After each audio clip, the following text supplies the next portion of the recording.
నమామీశ్వరం సద్గురుం సాయినాథం. నమామీశ్వరం సద్గురుం సాయినాథం. సాయి కృపతో, సాయి ప్రేరణతో, సాయి సన్నిధిలో ఈరోజు మీ అందరితో కలిసి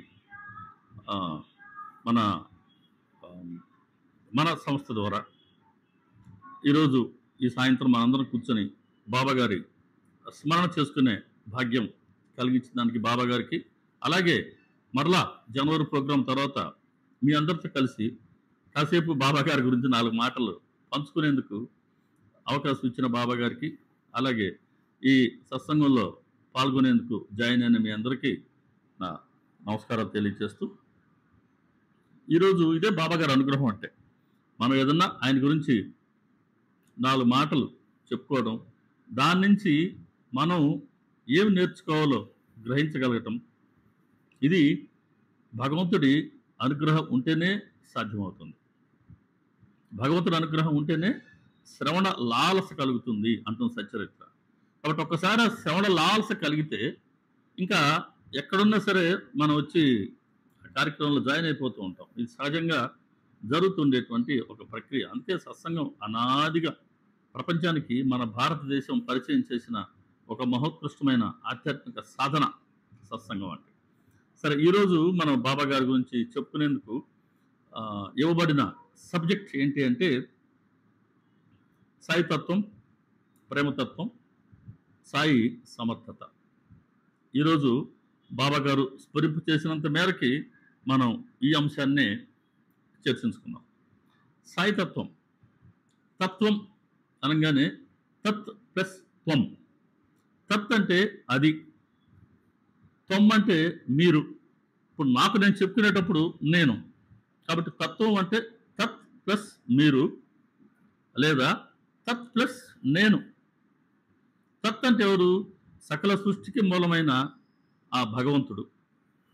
బ్రహ్మం అని జ్ఞాని అంటారు, యోగి వచ్చి పరమాత్మ అంటారు, మనం భక్తులం భగవంతుడు అని అంటాం. అంతే.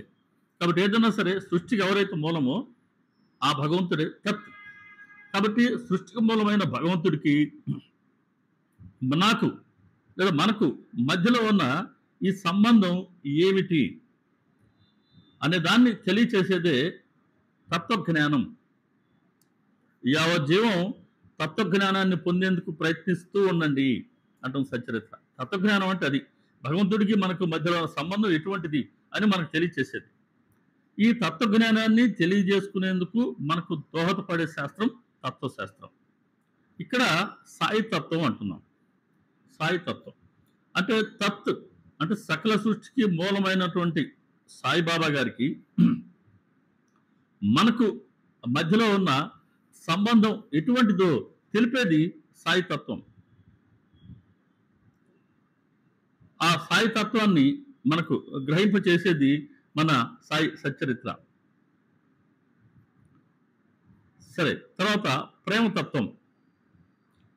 తత్ ఆయనే అయినటువంటి బాబా గారు ఏ విధంగా మనల్ని ప్రేమిస్తూ ఉన్నారు, తిరిగి మనలో ప్రేమను ఏ విధంగా పెంచుతూ ఉన్నారు అన్నదే సాయి తత్వం. ఆయన మనల్ని ఎలా ప్రేమిస్తున్నారో తెలియజేస్తుంది, అలాగే తిరిగి మనలో వారి పట్ల ప్రేమను ఎలా జనింప చేస్తూ ఉంది, ఎలా ఈ ప్రేమను పెంచుతూ ఉంది అని తెలియచేసేదే సాయి తత్వం, సాయి ప్రేమతత్వం. వాస్తవానికి మనలాంటి సాధారణ గృహస్థులు, ప్రాపంచికులైనటువంటి మనలో ఈ ప్రేమను జనింప చేయటం, ఈ ప్రేమను పెంచడమే బాబా గారి సమర్థత. ఖచ్చితంగా ఇదే వారి సమర్థత. కాబట్టి ఇప్పుడు మనం 1 by 1 వద్దాం. సాయి తత్వంలో ప్రేమతత్వం గురించి మాట్లాడుతున్నాం. ప్రేమ భగవంతుడే జనరల్గా ఏ జీవికైనా సరే ఆ ప్రేమను పంచేది. ప్రపంచంలో సృష్టిలో ఎవరైనా ఉన్నారంటే అది మన తల్లే, అమ్మాయి. కాబట్టి భగవంతుడే మొదట తల్లి రూపంలో, తల్లి తండ్రి గురువు దైవం అంటారు. ప్రతి జీవికి ఈ నలుగురు ఉంటారు. తల్లి, తండ్రి, గురువు, దైవం. భగవంతుడే తల్లిగా జన్మనిచ్చారు. ఎంతో మమకారంతో తనకి మించి, అంటే తనను తాను ప్రేమించుకోవడం కన్నా అధికంగా బిడ్డను ప్రేమిస్తుంది అమ్మ. కాబట్టి అంత మమకారంతో మనకు సేవ చేసి మనల్ని పెంచి ఇలా ఈ స్థితికి మనం రావడానికి వెనక ఉన్నది ఎవరంటే ఆ భగవంతుడే తల్లి రూపంలో ఉన్నారు. అందుకే బాబా గారు కూడా నేను సకల ప్రాణులకు తల్లిని అన్నారు 3వ అధ్యాయంలో మన సచ్చరిత్రలో. తల్లి ఏ విధంగా ప్రేమిస్తుందో మనందరికీ తెలిసినప్పటికీ ఒక్కసారి మనం గుర్తు తెచ్చుకుందాం. తల్లి బిడ్డ అడగకుండానే ఆకలి తీర్చుతుంది. బిడ్డ మలమూత్రాలు శుభ్రం చేస్తుంది, స్నానం చేయిస్తుంది, పరిశుభ్రమైన దుస్తులు ధరింపచేస్తుంది, చక్కటి ఆభరణాలు ధరింపచేస్తుంది.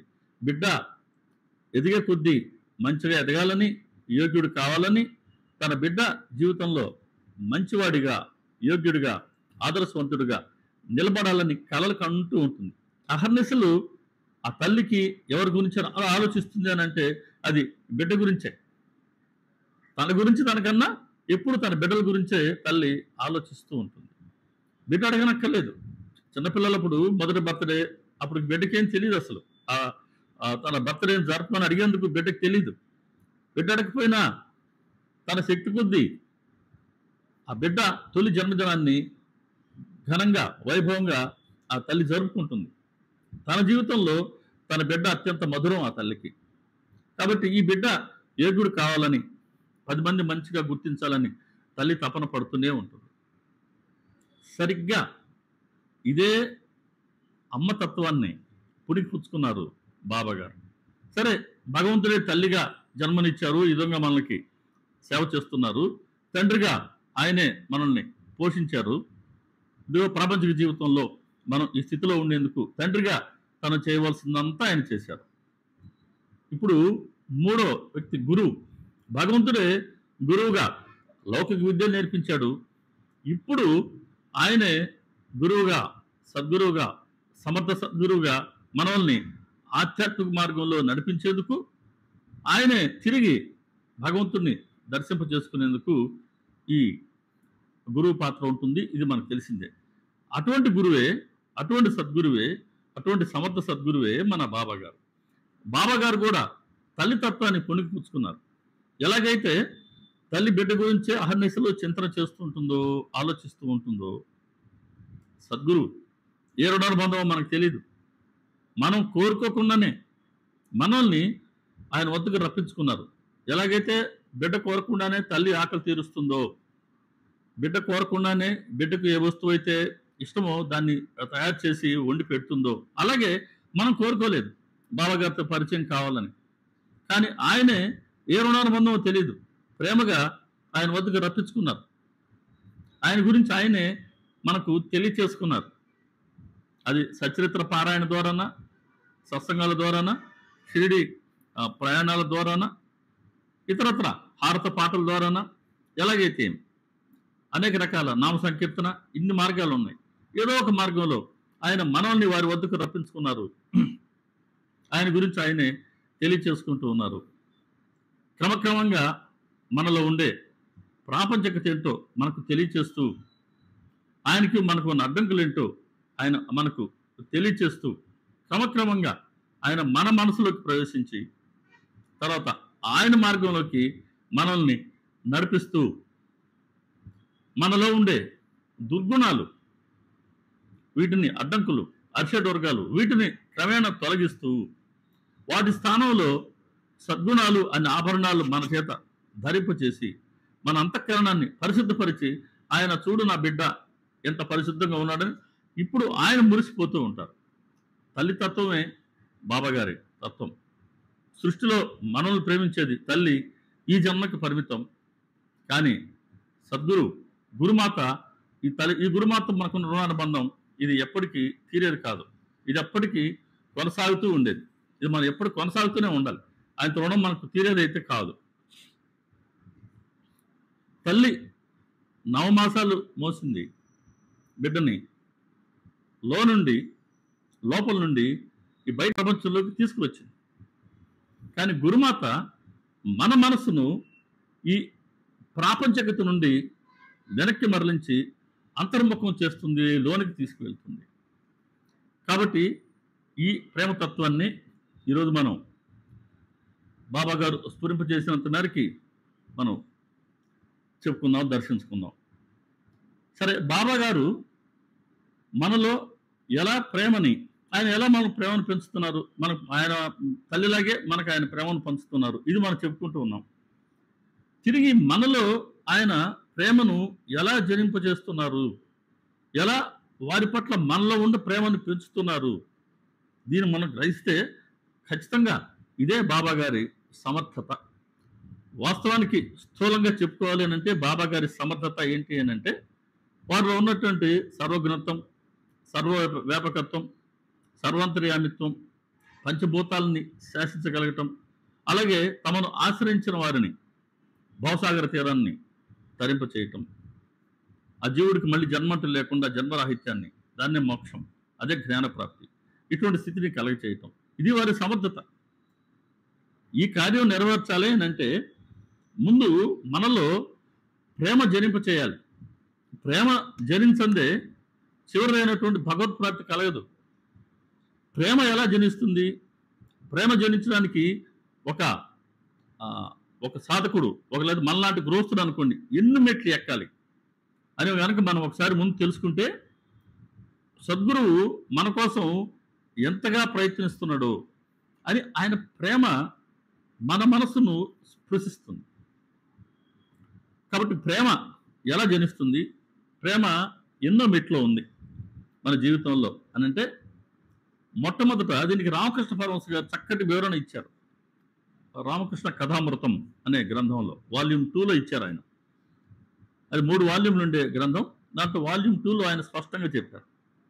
మొట్టమొదట భగవంతుడి అనుగ్రహం కనుక్కుంటే సాధు పురుషులతో సమాగమం ఏర్పడుతుంది. సాధు పురుషులతో సమాగమం. అప్పుడు వారి ద్వారా మనం భగవంతుడి గురించి వింటాం, తెలుసుకుంటాం. తెలుసుకునే కొద్దీ మనకు భగవంతుడి పట్ల నమ్మకం కలుగుతుంది. నమ్మకం కలిగే కొద్దీ భగవంతుడు కొన్ని అనుభవాలు ఇస్తుంటారు. భగవంతుడు అనేది గురువు అనండి, అనుభవాలు ఇస్తుంటారు. అనుభవాలు మనం పొందే కొద్దీ మనలో వారి పట్ల విశ్వాసం కుదురుతుంది. నమ్మకం కలిగింది, విశ్వాసం కుదురుతుంది. విశ్వాసం కుదిరే కొద్దీ అరే గురువు చెప్పినట్లు మనం ప్రవర్తిస్తే బాగుంటుంది కదా అని ఒక సద్భావం మన మనసులో కలుగుతుంది. ఈ సద్భావాన్ని కలిగించేది కూడా గురువే. ఎప్పుడైతే ఈ సద్భావం కలిగిందో మనకు సాధ్యమైన మేరకి గురువు చెప్పిన దాన్ని ఆచరించే ప్రయత్నం చేస్తాం. అంటే కొంత ఆచరణ దిశగా మన జీవితం సాగుతుంది. ఈ గురువు చెప్పిన దాన్ని ఆచరించడమే గురువు పట్ల మనకుండే శ్రద్ధని సూచిస్తుంది. ఇది శ్రద్ధ. నమ్మకం, విశ్వాసం, ఇప్పుడు శ్రద్ధ అనే మెట్టులో ఉన్నాం.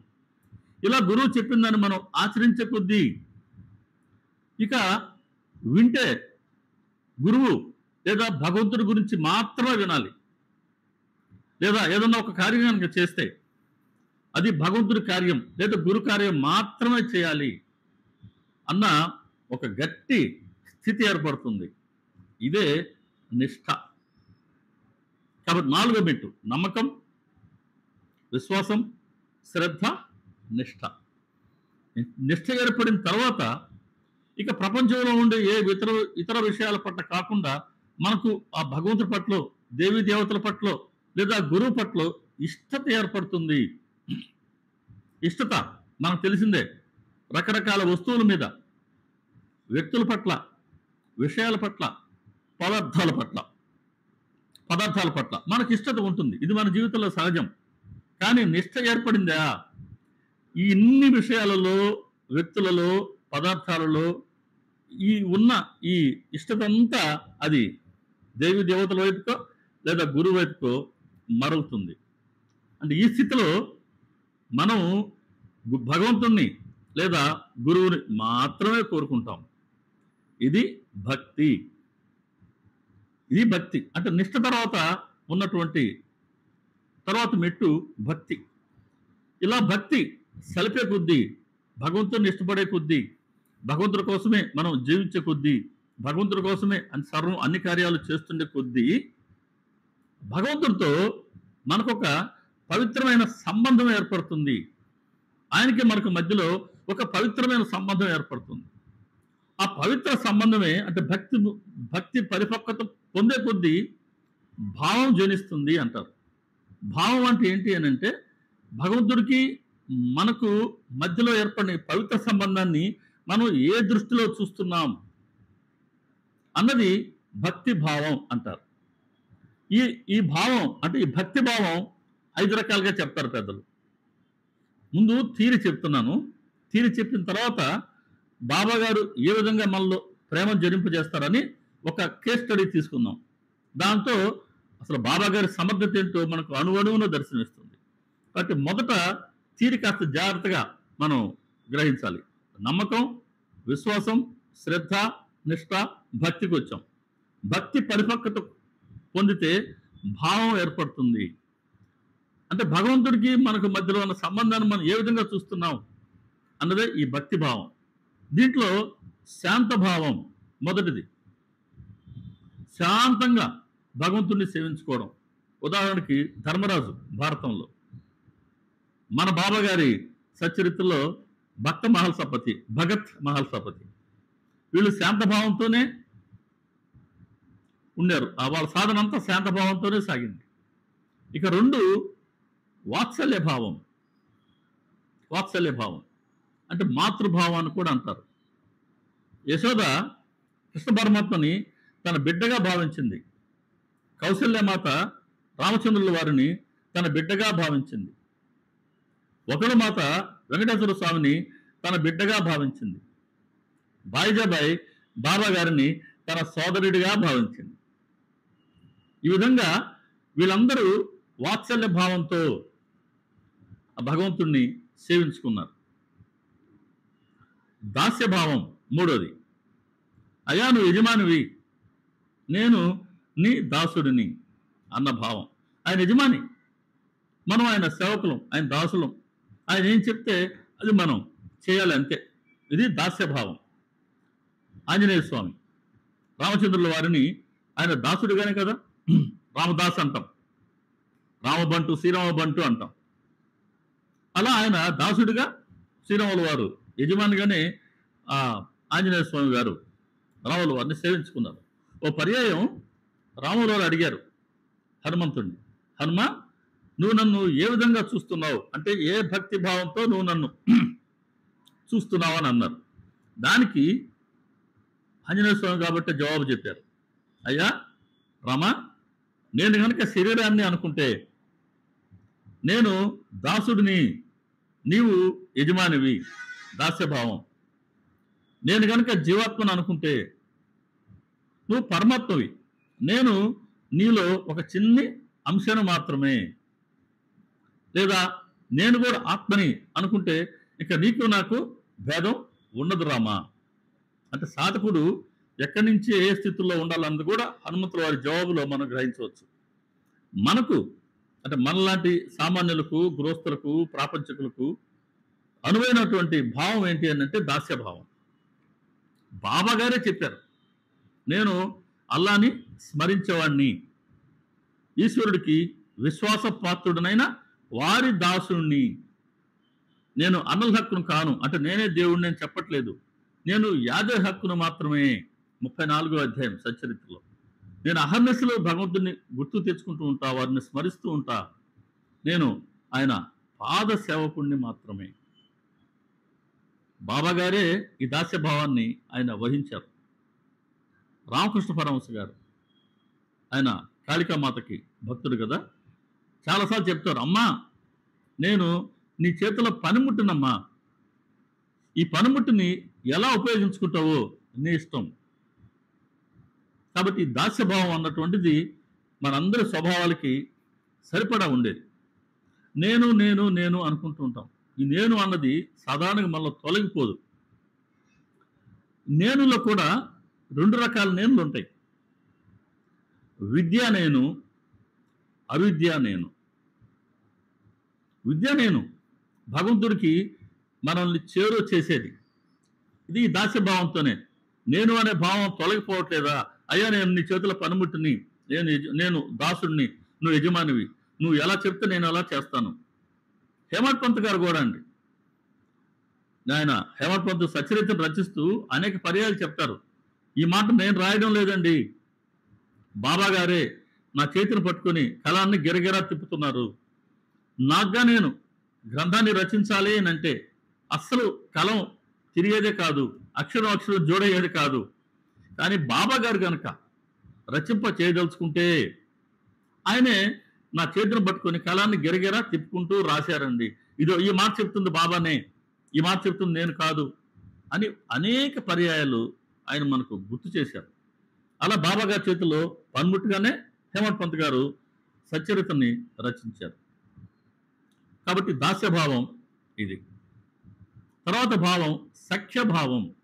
భగవంతుడు నాకు స్నేహితుడు. అర్జునుడు బావా బావా అంటూ శ్రీకృష్ణ పరమాత్మని ఆయన సఖుడుగా సేవించాడు. కుచేలుడు ఆయన చైల్డ్హుడ్ క్లాస్మేట్, బాల్య స్నేహితుడు. ఆయన కూడా సఖ్యభావంతోనే ఆయన సేవించారు. శ్యామ కూడా బాబా గారిని ఇటు సఖ్యభావం ఉంది, ఆయనలో దాస్యభావం కూడా ఉంది.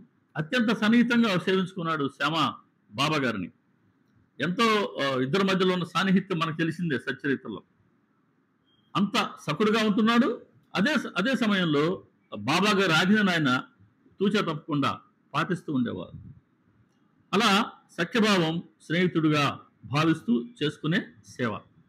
ఇక చివరిది మధుర భావం. అంటే భగవంతుడు అంటే ఇంకా అత్యంత ప్రియుడు అంతే. అంటే సకలం సృష్టి కూడా భగవత్మయమే. రాధాదేవి ఈ ప్రపంచాన్ని మొత్తాన్ని కృష్ణమయంగానే చూశారు ఆవిడ. అంటే నేను అన్నది లేకుండా ఆవిడలో ఆ నేనుని పరిపూర్ణంగా శ్రీకృష్ణ పరమాత్మగా అర్పించుకున్నారు. అది మధుర భావం. ఇక్కడ మళ్ళీ ప్రియుడు అని అంటే కొంత రాంగ్ కాన్సెప్ట్ చెప్తుంటారు అక్కడక్కడ. కాదు, ప్రియుడు అని అంటే నేను అత్యధికంగా ప్రేమించేది నిన్నేనయ్యా, ఇక నేను లేను, సర్వం నువ్వే అనే భావంలో ఉండిపోవడం, అలా భగవంతుడిని సేవించుకోవడం, అది అత్యంత భావం. అతి మధుర భావం అనేది ఈ 5 భావాలు ఒక భావం. ఇలా ఈ భక్తి భావాల్లో ఈ ఒక భావంలో కానీ లేదా 1-2 భావాలు కలిసైనా సరే ఈ సాధకుడు లేదా భక్తుడు భగవంతుణ్ణి సేవించుకుంటూ ఉంటే తర్వాత మెట్టు మహాభావం. ఈ మహాభావంలో ఇంకా మనం భగవంతుడి సంయోగాన్ని మాత్రమే కోరుకుంటాం అంతే. ఇక్కడ ఉన్నదంత పని లేదు, ఇక సకల ప్రపంచంతో మనకు పని లేదు. మనము భగవంతుడు అంతే. భగవంతుడితోనే మన జీవితం. అహర్నిశలు భగవంతుడితోనే కలిసి ఉండాలని మనసు తహతహలాడడం. ప్రపంచంలో ఎన్నో సుఖాలు ఉన్నాయి కదా, మనకు తెలిసిందే. సో ప్రపంచం నుండి సుఖాలన్నీ మన అనుభవానికి వచ్చినప్పటికీ ఈ అనుభవించే సుఖం లేదా మన అనుభవానికి వచ్చిన సుఖం భగవంతుడితో సంయోగంతో లేదా వారి సన్నిధిలో ఉన్న సుఖంతో పోల్చుకుంటే 1/1,00,00,000 వంతు మాత్రమే అన్న భావన. అంటే సకల సుఖాలు కూడా ఎంతవరకేనంటే భగవంతుడి సాన్నిధ్యంలో, భగవంతుడి సహవాసంలో, ఆయన సంయోగంలో మనం పొందే సుఖంలో 1,00,00,000 వంతు మాత్రమే అన్నస్థితి. అలాగే భగవంతుడి వియోగానికి, భగవంతుడితో వియోగం అంటే ఎన్ని ప్రపంచంలో ఉన్న దుఃఖాలన్నీ కష్టాలన్నీ వచ్చినాయి అనుకుందాం, అనేక పాములు తేళ్లు కుట్టాయి అనుకుందాం, కరిచాయి అనుకుందాం, ఎంత బాధ కలుగుతుంది. ఈ బాధ అంతా కూడా భగవంతుడితో దూరంగా ఉండడానికి, భగవంతుడు దూరంగా ఉంటే మనసు అనుభవించే బాధలో 1,00,00,000 వంతు మాత్రమే. కాబట్టి సంయోగమే 1/1,00,00,000 వంతే, వియోగం కూడా 1/1,00,00,000 వంతే. ఇటువంటి స్థితిలో భగవంతుడిని మాత్రమే కోరుకునేటువంటి ఈ స్థితి మహాభావం. ఈ మహాభావం ఏర్పడిన తర్వాత వచ్చేదే మనం చెప్పుకుంటూ ఉన్న ప్రేమ. సృష్టిలో ఉన్న సమస్త జీవరాశిని సమభావంతో చూస్తూ అన్నిటికీ శ్రేయస్సును కలిగించే ప్రయత్నం చేస్తూ ఉండటమే ప్రేమ. ఇది బాబా గారిలో మనం గమనిస్తూ ఉంటాం. మహాభావం నుంచి ఈ ప్రేమ పొందినటువంటి భక్తుడు లేదా సాధకుడు ఇక సకలం భగవంతుడే, అన్నిట్లోనూ భగవంతుడినే చూస్తాడు. ఇక రెండోది ఏది లేదు. మహాభావంలో భగవంతుడితో సంయోగాన్ని కోరుకుంటున్నాడు. ప్రేమ జనించిందా, ఇక సకల సృష్టి ఇంకా ఆయనకి రామమయమే, ఆంజనేయ స్వామికి, కృష్ణమయమే చైతన్య మహాప్రభువుకి, సాయిమయమే నిమోల్కర్ పొందిన స్థితి చివరిలో. ఇలా ప్రేమ పొందిందా, ప్రేమగా సంతరించుకున్నాడా భక్తుడు, ఇక భగవత్ ప్రాప్తికి 2-3 రోజులు మాత్రమే అంటారు రామకృష్ణ పరమహంస గారు. ప్రేమ జనించిన తర్వాత కేవలం 2 లేక 3 రోజుల్లోనే భగవద్ దర్శనం కలుగుతుంది అని అంటారు. కాబట్టి భగవద్ దర్శనమే మోక్షం. ఆ స్థితి పొందడానికి ఒక్క మెట్టు కింద ఉండేదే ప్రేమ. కాబట్టి ఇటువంటి ప్రేమని మనలో సంతరింప చేసేదే బాబా గారి సమర్థత. చూడండి, మరి ప్రేమను మనలో జరింపు చేయాలా అని అంటే, అటువంటి ప్రేమను మనలో పెంచాలా అని అంటే, వారు ఎంత సమర్థులైంటే ఆ స్థితిని మనకు కలిగించి చివరికి సాక్షాత్కారాన్ని కలిగిస్తున్నారు. ఇది బాబా గారి సమర్థత. ఎన్ని మెట్లు ఎక్కారు ఇప్పుడు సాధకుడు? మొదట ఎక్కడి నుంచి ప్రారంభమైంది? సత్పురుషులతో సమాగమం. సత్పురుషులతో సమాగమమే సత్పురుషుల సాంగత్యం. అదే సత్ సాంగత్యం, అదే సత్సంగం. సత్సాంగత్యం అంటే అసత్తుకి దూరంగా ఉండటం, ప్రాపంచికతకు దూరంగా ఉండటం, భగవంతుడికి దగ్గరే ప్రయత్నం చేస్తూ ఉండటం. కాబట్టి ఇది సత్సంగంతో ప్రారంభమైంది. సత్సంగం మొదటి మెట్టు. రెండో మెట్టు సత్సంగంలో శ్రవణం చేయడం ద్వారా గురువు పట్ల నమ్మకం కలిగింది. రెండో మెట్టు అది. మూడో మెట్టు విశ్వాసం కుదిరింది. 4వ మెట్టు శ్రద్ధ. 5 నిష్ఠ. 6 భక్తి. 7 భావం. 8 మహాభావం. 9 ప్రేమ. 10 భగవత్ ప్రాప్తి. కాబట్టి 10 మెట్లు ఉన్నాయి. ఇదే బాబా గారు చెప్పింది, ఒక్క అడుగు నా వైపు వేయి, 10 అడుగులు నేను నీ వైపు వేస్తా అన్నారు ఆయన. కాబట్టి వీటిల్లో మొదటి మెట్టు ఏంటి? శ్రవణం. సత్సంగం ద్వారా శ్రవణం చేయడం. ఆయన ఇదిగో చివరి మెట్టు ఎక్కిస్తాను అని బాబా చెప్పిన దానికి అర్థం ఇదే ఏమో. కాబట్టి 9వ మెట్లో ఉంది ప్రేమ. సో మనం ఎక్కడున్నాం? శ్రవణంతో స్టార్ట్ చేశాం. ఇక్కడి నుంచి మనలో ఆయన ప్రేమ జరింపు చేయాల. ఇది ఆయన ప్రేమతత్వానికి పరాకాష్ట. కాబట్టి ఇప్పుడు ఒక కేస్ స్టడీ తీసుకుందాం. బాబా గారిని అత్యంత సన్నిహితంగా ఆ రోజుల్లో ఎవరైతే సేవించుకున్నారో అటువంటి భక్తుల జీవితాలను ఒకసారి మనం గమనించినామంటే, ఆ భక్తులు ఎటువంటి నేపథ్యంలో బాబా గారిని ఆశ్రయించారు, వారు ఎలా సేవించుకున్నారు, వారికి ఎటువంటి సాధన ఇచ్చారు బాబా, చివరికి వారు ఎలాంటి ఫలితాన్ని పొందారు అని కనుక మనం దర్శించుకుంటే బాబా గారి సమర్థత మనకు అణువణువున గోచరిస్తుంది ఆ భక్తుల జీవితాల్లో. సరే, మనం ఎందుకో ప్రస్తావించుకున్నాం, మహల్సాపతి గారి పేరు కూడా కదా, భక్త మహల్సాపతి. బాబా గారు ఆయన్ని భగత్ అని పిలిచేవారు. మహల్సాపతి గారి గురించే ఈ కేస్ స్టడీ చేద్దాం. మహల్సాపతి గారి నేపథ్యం ఏంటి? ఆయన షిరిడి గ్రామవాసి. ఆయన వంశపారంపర్యంగా ఖండోబా ఆలయ పూజారి. అంటే వాళ్ళ పెదనాన్న, వాళ్ళ నాన్నగారులు వాళ్ళందరూ ఆ ఖండోబా ఆలయానికి వాళ్ళు వంశపారంపర్యంగా సేవ చేసుకునేవారు. మహల్సాపతి గారిలో ఆ చిన్నతనంలోనే ఉన్నటువంటి వైరాగ్యం, ఖండోబా పట్ల భక్తి చూసి వాళ్ళ నాన్నగారు, అంటే మహల్సాపతి గారి నాన్నగారి తర్వాత వాళ్ళ చిన్నానికి రావాల్సినటువంటి ఈ వంశపారంపర్యాన్ని మహల్సాపతి గారికి ఇచ్చేశారట. కాబట్టి మహల్సాపతి గారు ఖండోబా అంటే మన ఈశ్వరుడే, మన ఈశ్వరుడు శివుడు అంటాం, వాళ్ళు ఖండోబా అంటారు. మహల్సా దేవి, పార్వతీదేవి పతి, ఆ పార్వతీదేవి భర్త శివుడు. కాబట్టి ఖండోబా ఆలయానికి ఆయన పూజారిగా ఉన్నారు. చిన్న వృత్తి, కంసాలి వృత్తి.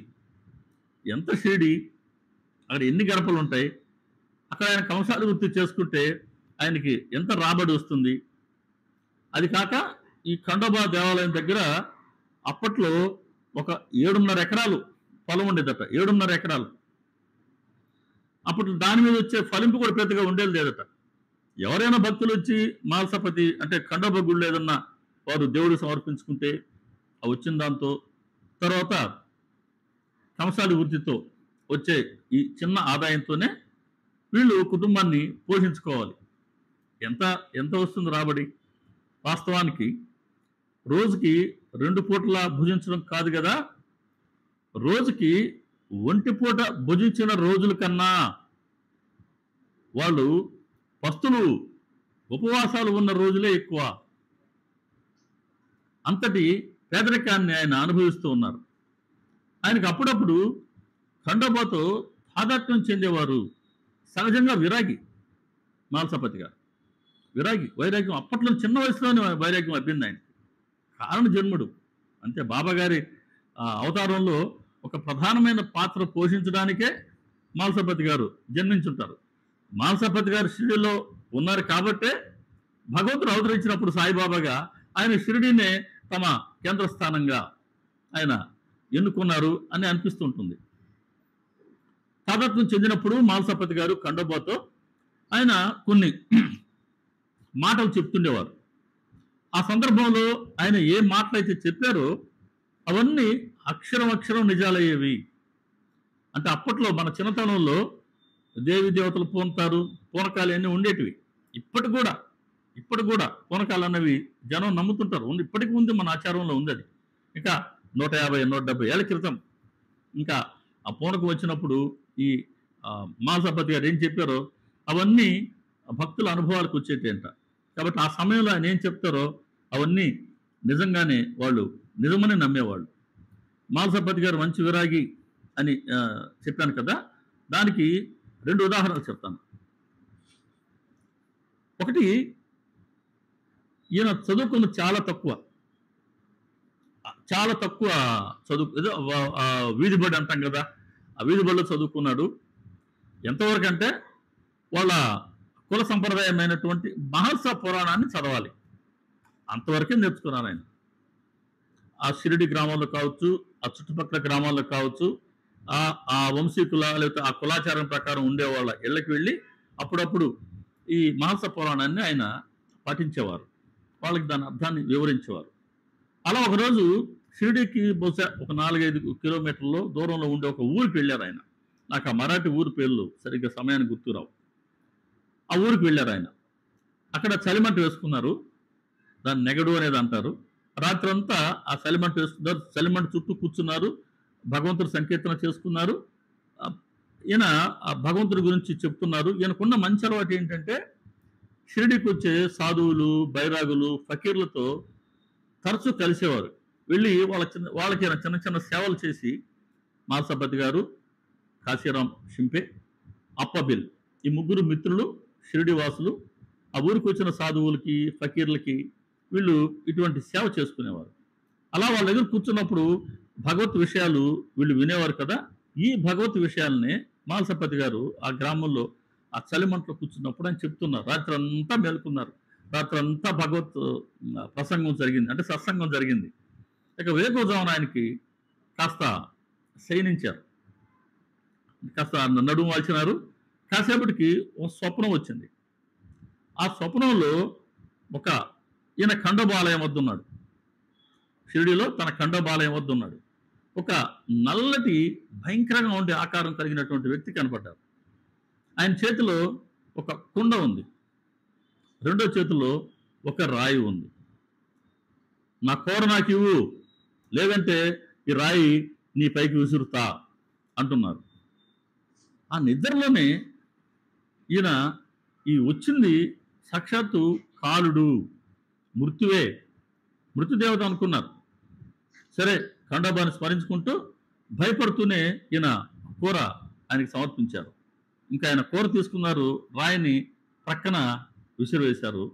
స్వప్నం అయిపోయింది, మెలకు వచ్చింది. కూర్చొని ఆ కళ గురించి ఆలోచిస్తూ ఉన్నారు, ఎందుకు వచ్చిందా ఈ స్వప్నం అని.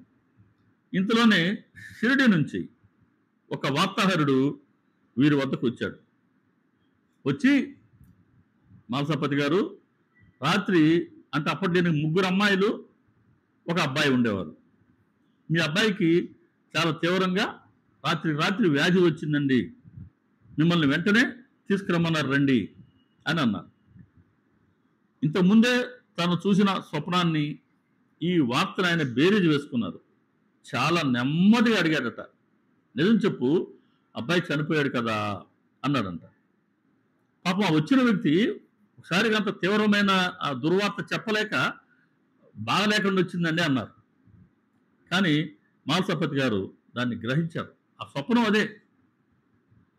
సరే, చాలా నింపాదిగా ఆయన ఆ మాట అనేసరికి వాళ్ళందరూ ఆశ్చర్యపోయారట. అబ్బా, చూడు ఎంత స్థైర్యంతో ఆ సమస్యను ఆయన ఎదుర్కొన్నారు. సరే, షిరిడికి వెళ్ళారు. అర్థమైంది వాళ్ళ అబ్బాయి, కోరడిగింది వాళ్ళ అబ్బాయిని. ఆ అబ్బాయి చనిపోయాడు. ఎక్కడైతే ఆయన ఖండోబా ఆలయం వద్ద రాయి విసిరేశాడో ఆ ప్రదేశాన్ని గుర్తించి అక్కడ ఆ అబ్బాయి దేహాన్ని ఆయన అక్కడ సమాధి చేయడం జరిగింది. అలా అప్పట్లోనే ఆయన ఒక మంచి విరాగి. ఇంకొక ఉదాహరణ చెప్తాను. ఇంకోసారి స్వప్నంలో ఒక బ్రాహ్మడు కనపడ్డాడు. కనబడి, అయ్యా, నువ్వు నీ పొట్టకూటి కోసం కంసాలి వృత్తి చేయాలనా, చేయకుండా ఉండలేవా అని అన్నాడు స్వప్నంలోనే. ఈయన అడిగారు, సరే మరి నన్ను ఏం చేయమంటారు, ఏ పని చేయమంటారు నన్ను అని అంటే, మళ్ళీ ఆయన చెప్పాడు, నా పాదాలు సేవించుకో, ఇంకేమీ వద్దు అన్నారు.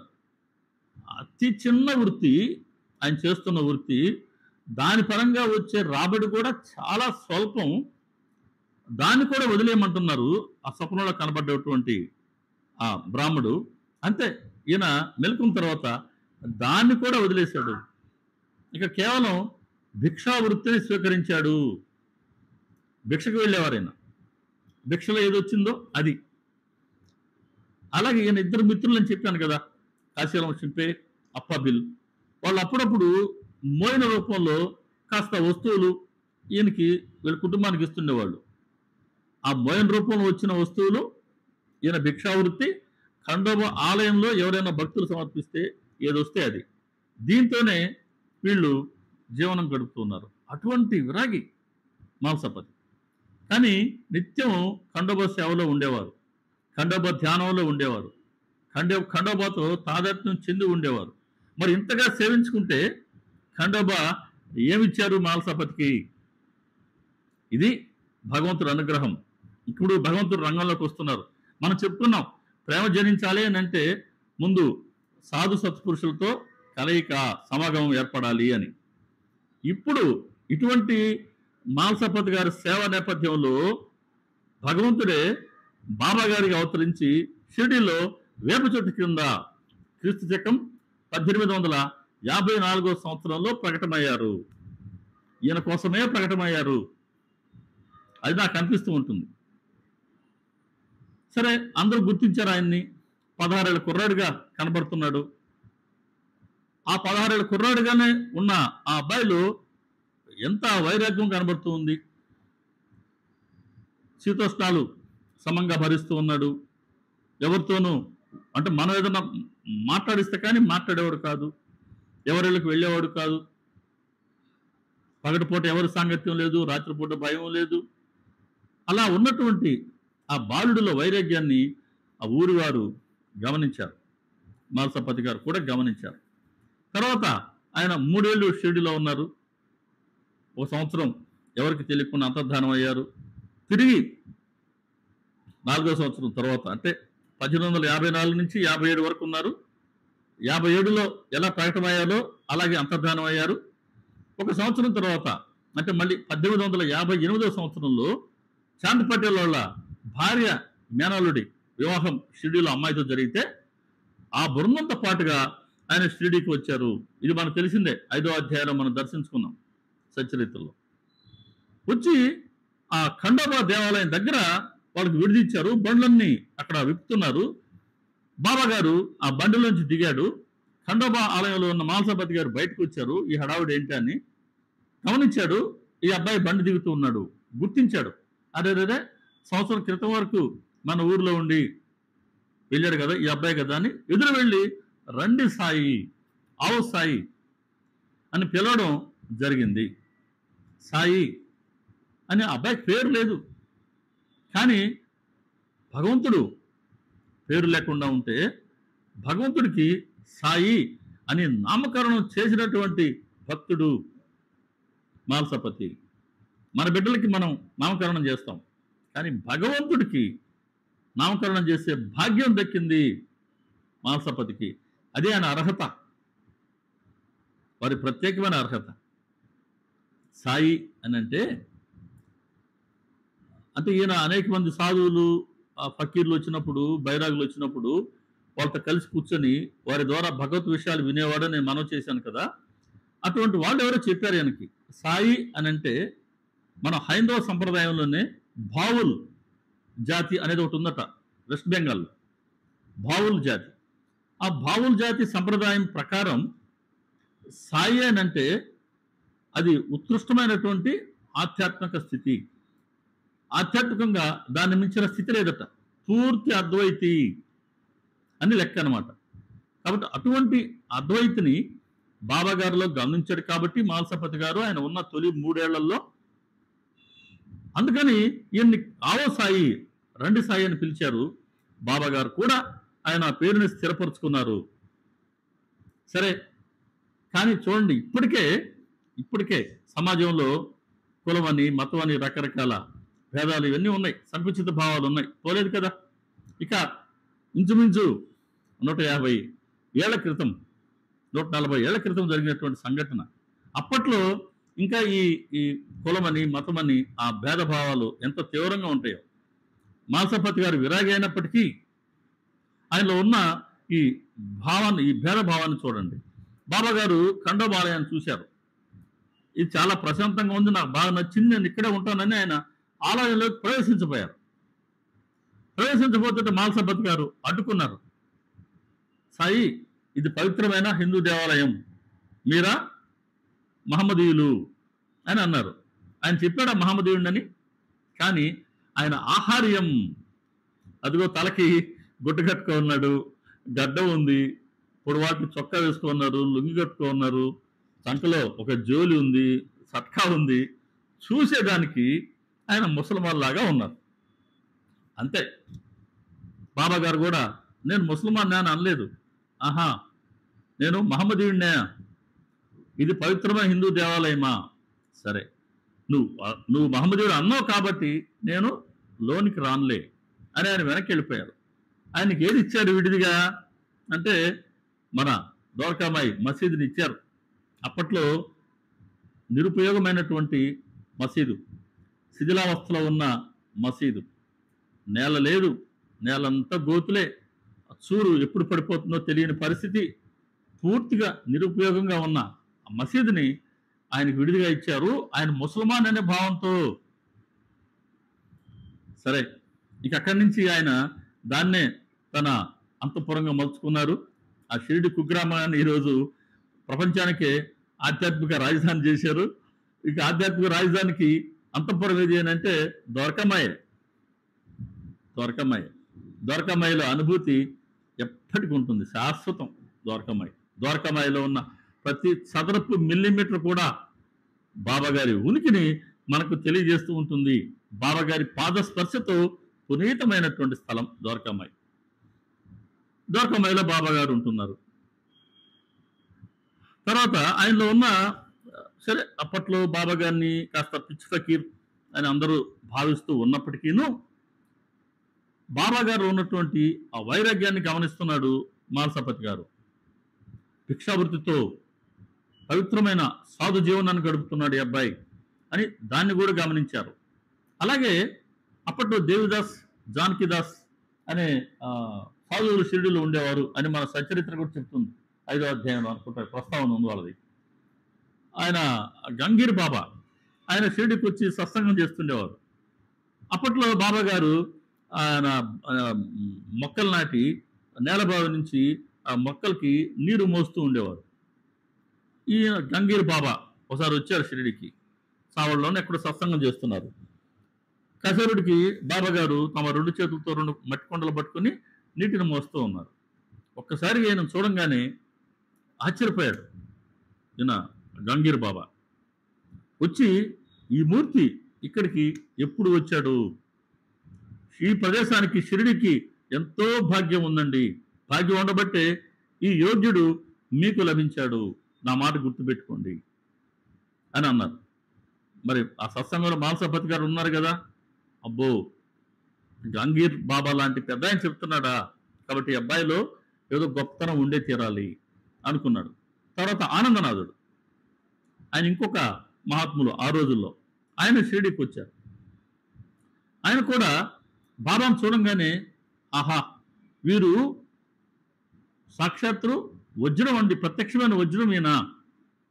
ఇప్పుడు ఒక పెంటకుప్ప పక్కన ఉన్న, అంటే అప్పట్లో బాబా గారు ఒక పెంటకుప్ప పక్కనే ఆయన రాత్రి పడుకునేవారు. ఇప్పుడు ఏదైతే బాబా గారి సమాధి మందిరంలో సమాధి ఉందో, అది అప్పట్లో ఒక గొయ్యి, ఒక డస్ట్బిన్ షిరిడి గ్రామానికి. ఆయన ఆ గొయ్యి పక్కనే పడుకునేవారు బాబా గారు. దాన్ని ప్రస్తావిస్తున్నారు ఆనందనాథుడు. ఇప్పుడు ఈ కుర్రవాడు ఆ పెంటకుప్ప ప్రక్కనే ఉన్నప్పటికీ ఇతడు రాయి కాదు, సాక్షాత్తు వజ్రం. ఈయన మునుముందు అద్భుతమైన కార్యాలు చేస్తాడు, ఈయన ఆ మాట గుర్తుపెట్టుకోండి అని చెప్పారు. ఆ మాట కూడా మాల్సపతి విన్నారు. కాబట్టి ఆ అబ్బాయిలో ఉండే వైరాగ్యాన్ని గమనిస్తున్నాడు, పవిత్రమైన సాధు జీవనాన్ని గమనిస్తున్నాడు. గంగగిరి బాబా, ఆనందనాథులు వంటి ఈ మహత్తుల మాటలు వింటున్నారు.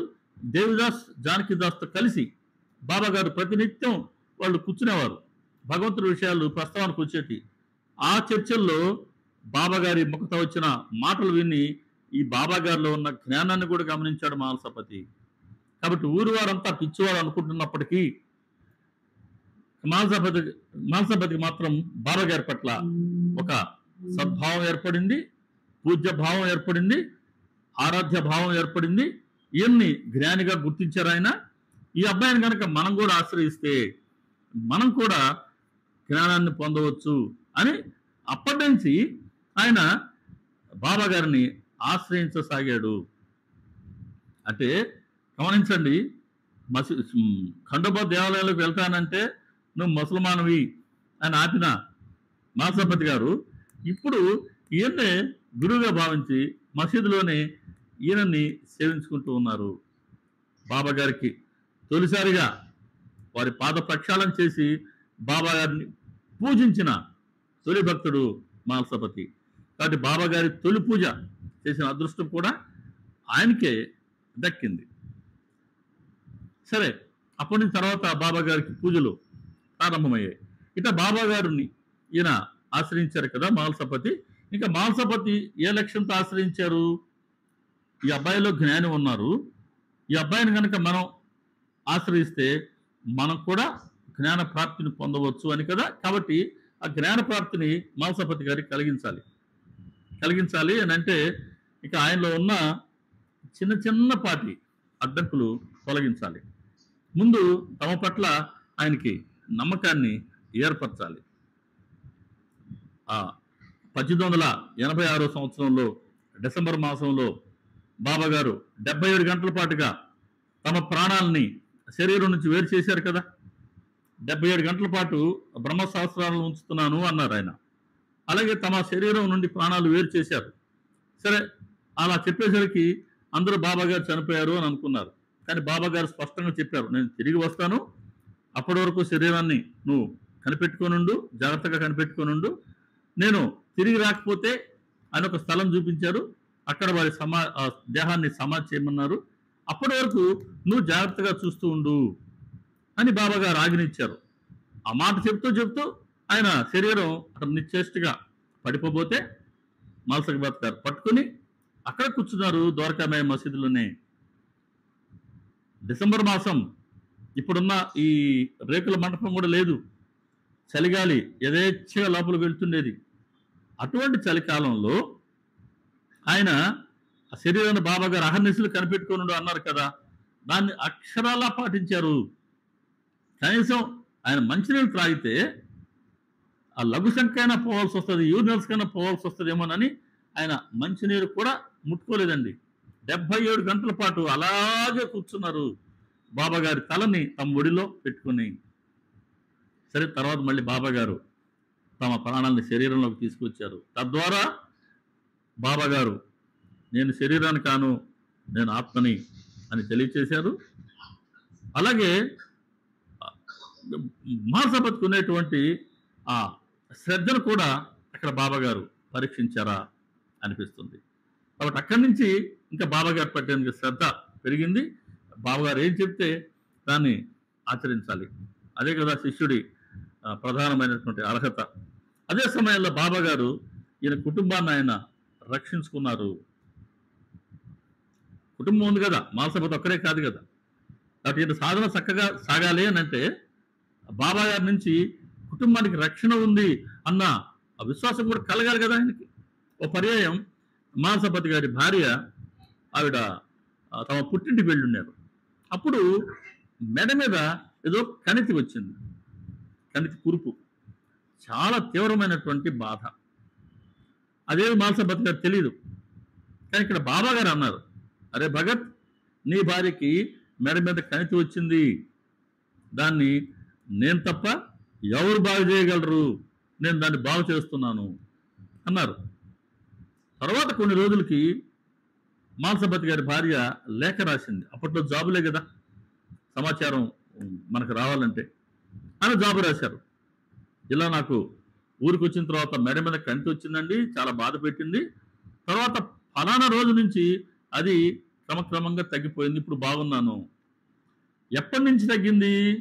ఏ రోజైతే బాబాగారు మాల్సపతితో ఆ కణితిని నేను తప్ప ఎవరు తగ్గించగలరు, నేను తప్ప ఎవరు కాపాడగలరు అన్నారే, అదే రోజు నుంచి అది తగ్గింది. అంటే తన భార్య పుట్టింట్లో ఉన్న బాబాగారి రక్షణ ఆవిడకి అందిందన్నమాట. నా కుటుంబం మొత్తం బాబాగారి దృష్టిలో ఉంది అని మాల్సపతి గ్రహించాలి. అది బాబాగారి గొప్పతనం కోసం కాదు, ఈయనలో శ్రద్ధ పెరగాలి, అది బాబాగారి లక్ష్యం. ఇంకో పర్యాయం ఆయనకి నలుగురు కూతుర్లు కదా మాల్సపతి గారికి. ఈ నలుగురు ముందు ఒక తల్లికి కూతురికి ఒక రకమైన వింత వ్యాధి, ఏదో వైరస్ వచ్చింది అప్పట్లో. కొద్ది రోజుల్లోనే తక్కిన వాళ్ళందరూ కూడా మంచాన పడ్డారు. సో ఒక నలుగురు కూతుర్లు, మాల్సపతి గారి భార్య, 5 మంది మంచాన పడ్డారండి. అప్పట్లో ఎంతో మంది బాబాగారి దర్శనానికి వచ్చే డాక్టర్లు కూడా వస్తుండేవారట. వాళ్ళు వైద్యం చేయబోతే ఆయన వద్దనేవారు, ఎందుకంటే బాబాగారు చెప్తేనే ఏదన్నా కూడా. తర్వాత ఎవరో బాబాగారి దగ్గర ప్రస్తావించారు. అప్పుడు బాబాగారు సట్కా తీసుకొని సట్కాని గాలిలో ఊపుతూ మసీదు చుట్టూ తిరుగుతూ, రా నా ముందుకు రా, నీ శక్తి ఏ పాటిదో చూస్తాను, అలాగే నా సటకా శక్తి ఏ పాటిదో నీకు తెలియజేస్తానని గట్టిగా కేకలు వేస్తూ, అంటే ఎవరినో ఆయన చూస్తూ కోపడుతూ కేకలు వేస్తూ చాలాసేపు మసీదు చుట్టూ తిరుగుతూ ఆయన బెదిరిస్తున్నారంట. బాబాగారు అలా చేసినప్పటి నుంచి వీళ్ళ వ్యాధి తగ్గనారంభించింది. 2-3 రోజుల్లోనే అందరూ చక్కగా లేచి కూర్చున్నారు. అలా తన కుటుంబానికి బాబాగారి రక్షణ ఉన్నది అని ఆయనకి బాగా మనసుకు వచ్చింది. అలాగే ఇంకో పర్యాయం మాల్సపతి గారికి బాబాగారు ఒక మాట చెప్పారు, అరే భగత్, అంటే ఈయన అదృష్టం ఏంటంటే, మాల్సపతి గారి అదృష్టం, బాబాగారు ద్వారకామాయి మసీదులో రోజు మార్చి రోజు ఉండేవారు కదా, రోజు మార్చి రోజు చావడికి వెళ్ళేవారు కదా. మసీదులో బాబాగారు శయనించిన రోజు ఈయన కూడా బాబాగారితో కలిసే శయనించారు. ఈయన పై పంచ తీసి ఆయన పరిచేవారట మాల్సపతి గారు.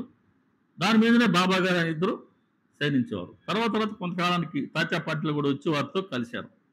సరే, తాత్యా పాటిల్ వివాహం అయిన తర్వాత ఇంకా బాబాగారు మాల్సపతి ఇద్దరు ద్వారకామాయిలో శయనించేవారు కదా. ఎంతటి భాగ్యం! బాబాగారి పాద స్పర్శలో ఇద్దరు కాళ్ళు ఇలా పెట్టుకొని ఆయన శయనించగలిగేవారు. బాబాగారు ఎంత అర్హత ఉండాలి, ఏ జన్మలో చేసుకున్న సుకృతమో. సచ్చరిత్రలో మనకు 28వ అధ్యాయంలో 18-19 ఓవిలు చెప్తాయండి, చక్కటి ఓవిలు అనమాట. అంటే బాబాగారి మార్గాన్ని మనకు తెలియచేస్తాయి. గడిచిన జన్మల ప్రారంభం ఉదయించినప్పుడు సత్పురుషులతో సమాగమం ఏర్పడి మోహం వలన కలిగే అజ్ఞానం నశిస్తుంది. వివేక అగ్ని ప్రదీప్తమవుతుంది, భాగ్యోదయమై వైరాగ్యం కలుగుతుంది, సంచిత కర్మ నశించి జీవితం సఫలమవుతుంది అని చెప్తారా? ఖచ్చితంగా బాబా గారి మార్గం అదే. అనేక జన్మల ప్రారంభ కర్మ ఉదయించి, అంటే గత అనేక జన్మల్లో మనం కర్మలు చేస్తూ ఉన్నాం కదా, అవన్నీ ఉదయించినాయి, అవన్నీ పక్వానికి వచ్చినాయి. వచ్చినప్పుడు ఏమైంది? సత్పురుషులతో కలయిక ఏర్పడింది, అదే సత్సంగం. దాని ద్వారా ఏమైంది? మోహం అంటే భ్రమ వల్ల కలిగిన అజ్ఞానం అది నశిస్తుంది. అంటే నేను అంటే శరీరం అనే భావన తొలగుతుంది. వివేక అగ్ని ప్రదీప్తమవుతుంది. ఏది నిత్యం ఏదో నిత్యం అని గ్రహించగలుగుతాం. భాగ్యోదయమై వైరాగ్యం కలుగుతుంది. అనిత్యమైన విషయాల పట్ల మనకున్న ఆసక్తి అది వెనక్కి మరల్చుకొని అది భగవంతుడి వైపుకి మరల్చబడుతుంది. సంచిత కర్మ నశించి జీవితం సఫలమవుతుంది. అనుభవించాల్సిన కర్మ అంటూ ఉంటేనే మళ్ళీ తర్వాతి జన్మ ఉంటుంది మనకు. కానీ ప్రారంభ కర్మతో పాటుగా సంచిత కర్మ కూడా అనుభవించామనుకోండి, ఇక మొత్తం కర్మంతా నిశ్శేషమవుతుంది. సద్గురువు ఇలాంటి అహంభావాన్ని అహంకారాన్ని తొలగించడం ద్వారా, సంపూర్ణ శరణాగతులుగా మనల్ని మలుచుకోవడం ద్వారా ఈ కర్మని నిశ్శేషం చేస్తారు. ఈ కర్మ నిశ్శేషం అయితే ఇక జన్మే లేదు. కాబట్టి సత్సంగం చివరికి జన్మరాహిత్యాన్ని ప్రసాదిస్తుంది. సత్పురుషులతో సమాగమం ఇదే బాబా గారి పనితనం. దాన్నే ఆ 2 ఓవిలు అక్కడ చెప్పినాయి. ఈ ఓవిళ్ళు ఎలా ప్రాక్టికల్గా పనిచేస్తున్నాయో మనం ఇప్పుడు మానసపతి గారి జీవితంలో దర్శించుకుంటూ ఉన్నాం. మానసపతి గారికి బాబా గారు చెప్పారు ఓ పర్యాయం, అరే నువ్వు వెన్నెముక వీపుకి అంటే వెన్నెముక నేల కానేటట్టు ఫ్లాట్గా పడుకోవద్దు అన్నారు. మరి ఎందుకు చెప్పారో అది మనకు తెలియదు. ఏం చెప్పారు బాబా గారు? నీ వీపు అంటే వెన్నెముక నేలపైన ఆనేటట్టుగా పడుకోవద్దు అన్నారు. అలా పడుకున్నావా నువ్వు చచ్చిపోతావు అన్నారు. సరే ఏం జాగ్రత్తగానే ఉంటున్నారు. మరొక పర్యాయం ఎందుకో పొరపాటుగా ఆయనకి వాళ్ళ మేనకోడలోనూ తర్వాత మార్తాండు పుట్టాడు. ఆయనకి మార్తాండు పుట్టడం కూడా ఒక విచిత్రం అనమాట. బాబా గారు ఆయన, అరే భగత్ నువ్వు చాలా రోజులు నాతోనే ఉంటున్నావు, నీకుండే 4 అమ్మాయిలు కాదురా, కొడుకు కూడా ఉండాలి, నువ్వు ఇంటికి వెళ్ళు అంటారు. సంసార జీవితం కూడా అవసరం రా, నువ్వు ఇంటికి వెళ్ళి అంటాడు. ఆయన నేను పోను అంటాడు, నాకేదో అక్కర్లేదు అంటాడు. అప్పుడు బాబా గారు మధ్యస్థం చేయించారు. కాశీరాం షింపే, ఆ తర్వాత మన తాత్యా పాటిల్, లక్ష్మీబాయి షిండే, వీళ్ళ ముగ్గురితో మధ్యస్థం చేయించి బలవంతంగా మానసపతి నొప్పించి పంపించారు. తర్వాత కలిగినటువంటి అబ్బాయి ఈ మార్తాండ్. సో ఈ మార్తాండ్ పెద్దవాడు అయినాడు. అబ్బాయికి ఆ అబ్బాయి ఒక పక్క, మేనకోడలు ఒక పక్క చేరి ఆయనకి పాదసేవ చేస్తున్నారు మానసపతి గారికి, ఆయన పడుకొని ఉంటే. అలా చేస్తుంటే ఆయన మర్చిపోయి వెలకిలా పడుకున్నారు. వెన్నెముక నేలకి ఫ్లాట్గా ఆనిపోయింది. అంతే, ఒక్కసారిగా ఒక చెప్పలేనటువంటి స్థితి వచ్చేసింది. శరీరం అంతా చల్లబడిపోయింది. శ్వాస ఎక్కడ కూడా కదలిక లేకుండా పోయింది. ఎందుకు అర్థం కావట్లేదు, ఏం జరుగుతుంది అర్థం కావట్లేదు. వాళ్ళు భయపడిపోయారు. అదే సమయంలో మానసపతి గారికి కనబడిన దృశ్యం ఏంటంటే, 2 ముస్లిం ఫకీర్లు అంటే ముస్లిమ్స్ కదా, 2 ఫకీర్లు తన పాదాలకి అటు ఇటు ఉండి వాళ్ళు ఏదో ఇస్లాంలో ప్రార్థన చేస్తూ ఉన్నారు. కాసేపటికి వచ్చినటువంటి ఆ వైపరీత్యం నయమైంది. కానీ లేచి కూర్చున్నాడు, కానీ కాళ్ళు స్వాధీనంలోకి రాలేదు. చాలా సేపటి తర్వాత స్వాధీనంలోకి వచ్చాయి. మసీదుకి వచ్చాడు. ఇతను చూడంగానే బాబా గారు, అరే భగత్, నేను చెప్పిందేంటి, నువ్వు చేసిందేంటి, నేను అలా పడుకోవద్దని చెప్పానా లేదా, ఎందుకు చేశావు, జాగ్రత్తగా ఉండు అని చాలాసేపు తిడుతూనే ఉన్నారట. ఇంత నిశ్చితంగా ఎట్లాగైతే తల్లి తన బిడ్డని అహర్నిశలు గమనిస్తూ ఉంటుందో, అదేవిధంగా బాబా గారు, అమ్మ మీరు మ్యూట్ చేసుకోవాలి తల్లి, అదేవిధంగా బాబా గారు మానసపతి గారిని అలా కాపాడుకుంటున్నారు. చూడండి ఎట్లాంటి సందేశం ఇస్తున్నారు. అమ్మ మీరు మ్యూట్లో పెట్టుకోండి తల్లి, ఎవరో కానీ.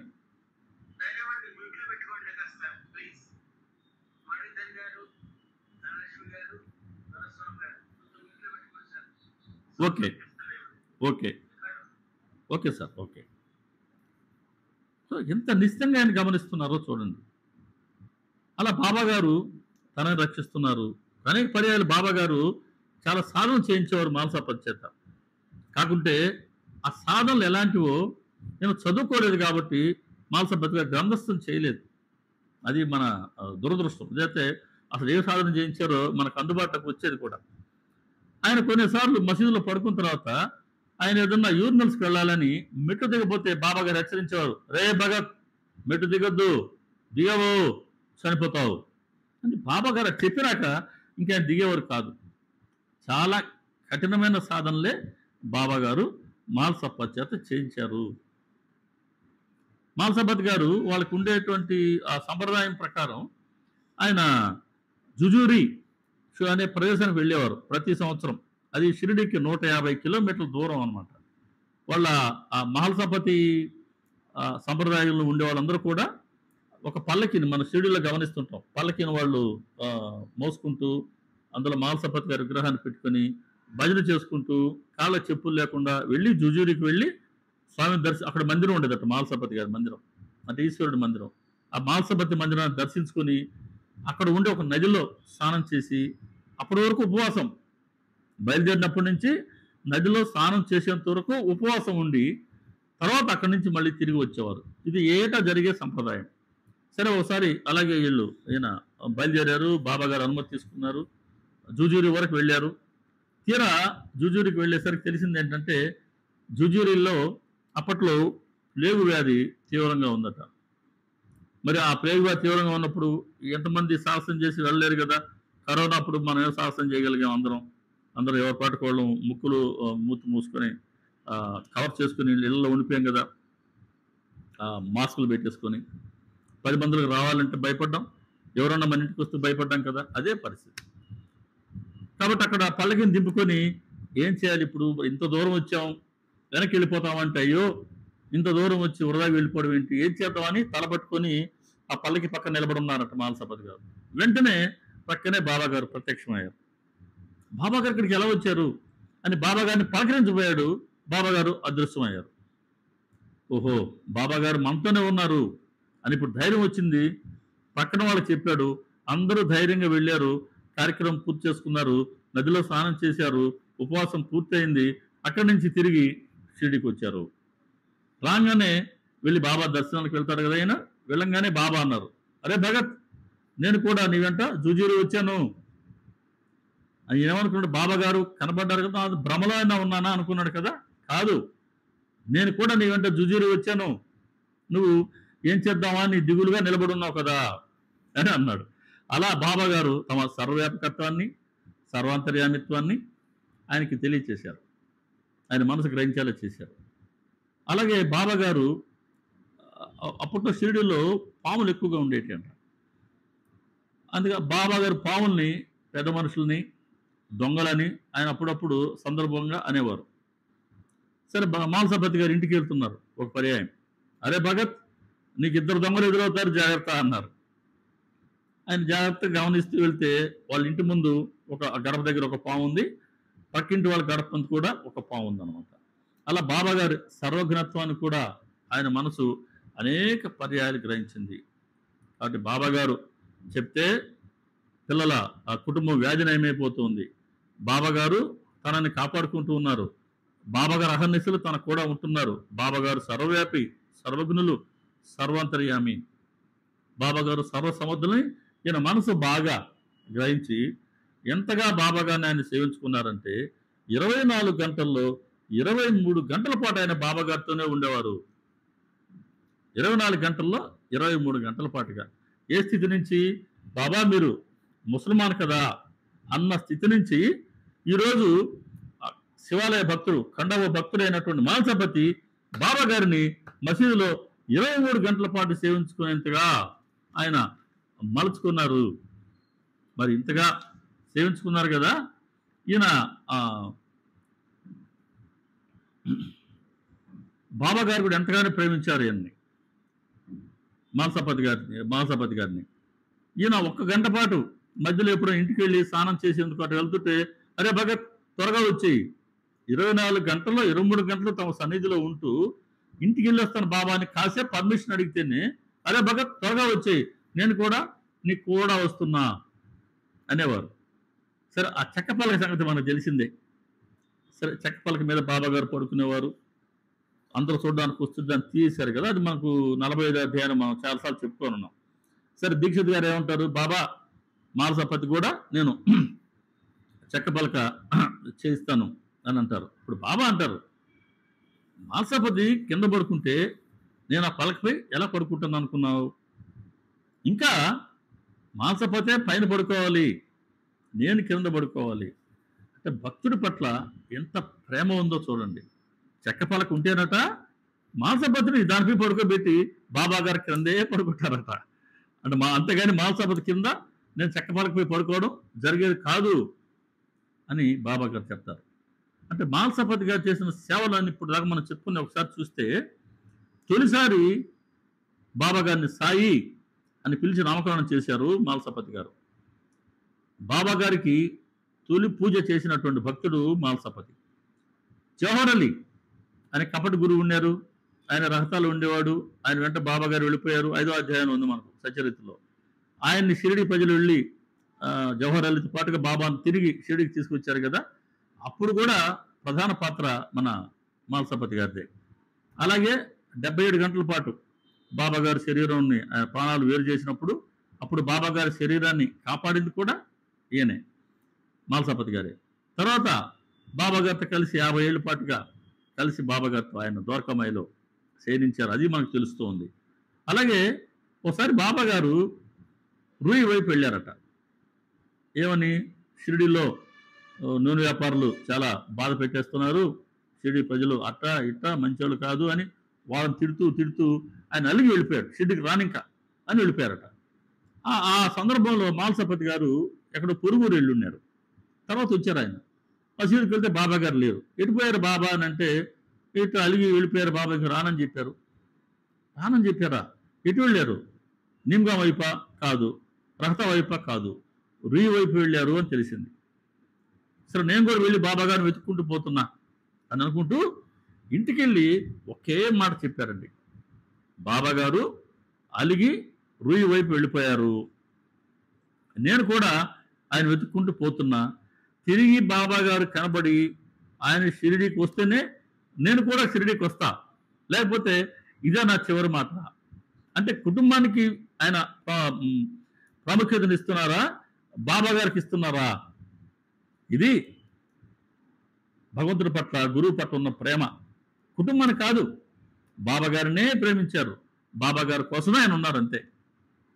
కాబట్టి వెళ్ళారు, బాబా గారు ఒక చెట్టు కింద కూర్చొని ఉన్నారు. మానసపతిని చూసి రాళ్ళు విసిరారు.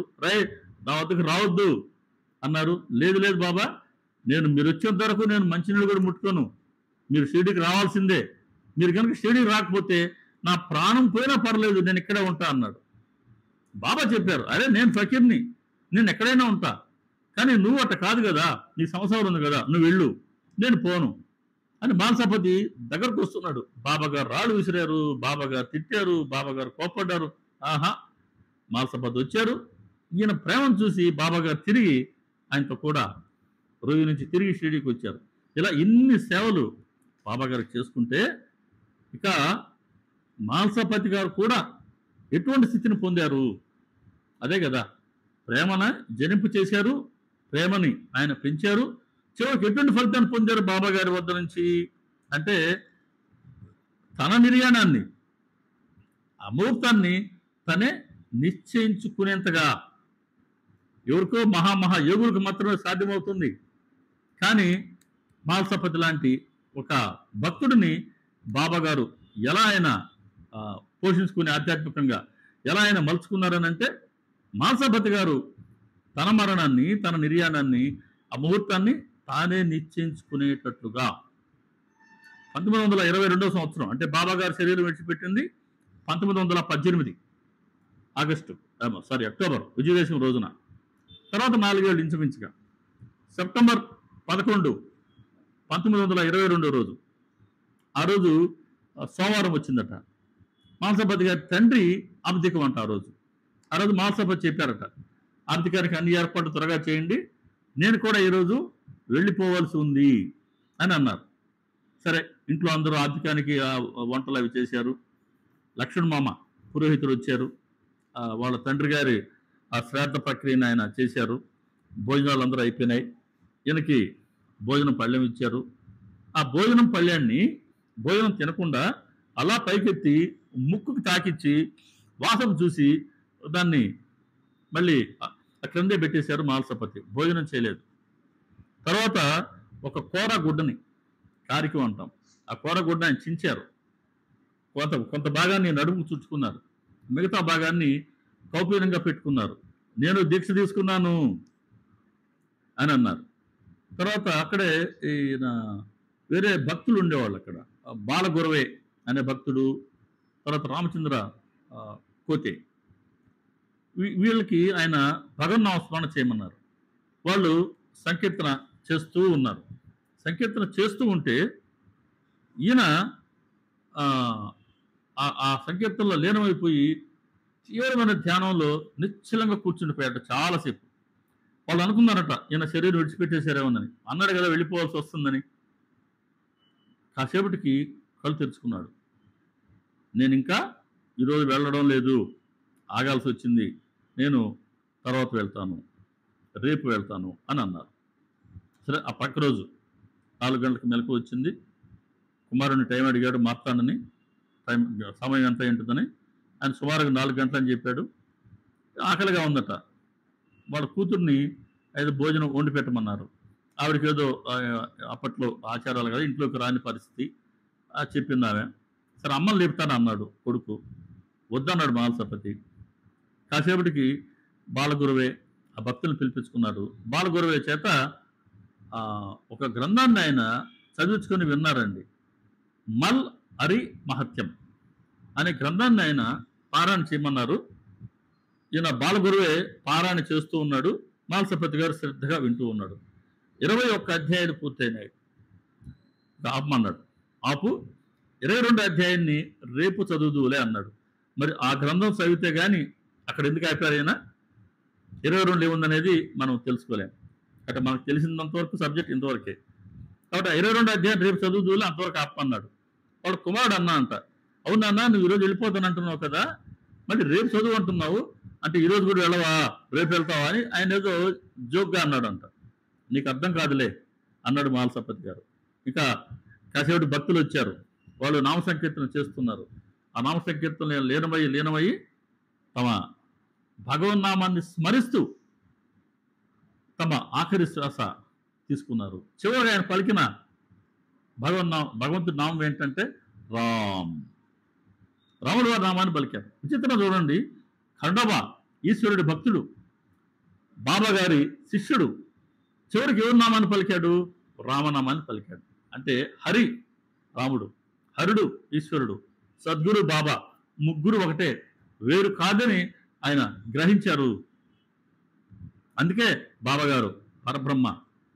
అవతారాలు ఎన్నో ఉంటాయి, అంశావతారాలు ఉంటాయి, కానీ బాబాగారిది పరిపూర్ణ అవతారం, గురు సాక్షాత్ పరబ్రహ్మ.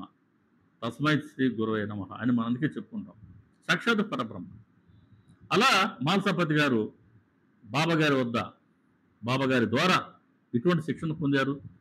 బాబాగారికి మంచి సద్భక్తుడిగా, సత్శిష్యుడిగా, ఒక ఉత్తమ సాధకుడిగా ఆయన చివరిదాకా ఉండిపోయారు.